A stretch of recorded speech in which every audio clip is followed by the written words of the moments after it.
रागामुळे काल एका माणसाचं पोट भरलं होतं, पण सकाळपासून पोटात काही नाही म्हटल्यावर भूक लागली असणारच. पण सांगायचं कसं?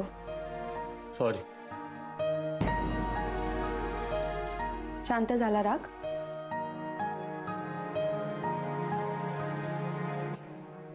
अरे ती काल जरा जास्तच चिडलो ना तुझ्या.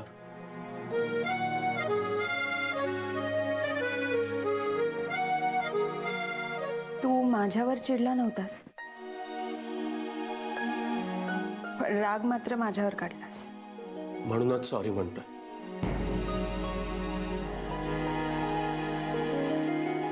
आधी तू माझी बॉस होतीस, आता ती रजनी माझी बॉस झाली. रजनी तुझी बॉस नाहीये. हो, पण हे तिला कळत नाहीये. प्रत्येक गोष्टीत पुढे पुढे असते. मी केलेलं सगळं काम ही प्रेझेंट करते, हीच बोलते. बरं, मी काही बोलायला गेलो तर मिस्टर दाभोळकर माझ्याकडे पाहतही नाही, इग्नोर करतात. आणि हो, रजनीलाही हे सगळं कळायला लागलंय आता.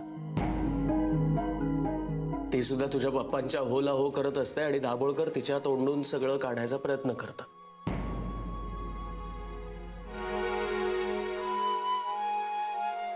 आणि उगाच त्यांच्या समोर जय कसा सगळी कामं करतोय, जय कशी खूप मेहनत करतोय वगैरे बोलते आणि ते दाभोळकर सगळं निग्लेक्ट करतात. मला एक कळत नाही, स्वतःला एवढे सक्सेसफुल बिझनेसमॅन म्हणवताना मग विसरा ना मी तुमचा कोण येते. मी काय तुमच्याकडे जावयाचे हक्क मागायला आलेलं नाहीये ना, आणि कधी येणारही नाही. पण अरे ती असा सासरा ना कोणालाही मिळू नये.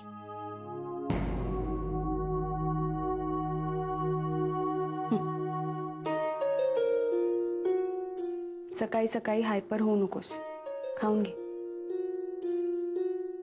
जय, एक लक्षात घे, कालची तुझी मीटिंग रजनी आणि पप्पांसोबत होती.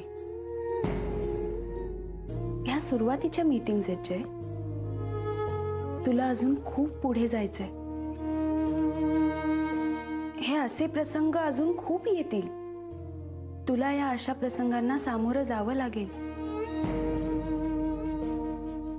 हे बघ, त्या रजनीचं मनावर नको घेऊस. तू फक्त तुझ्या कामावर फोकस कर.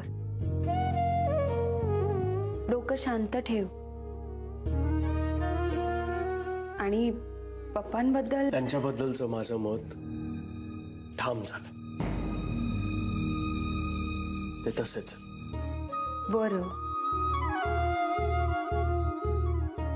तू खाऊन घे, मी चहा आणते.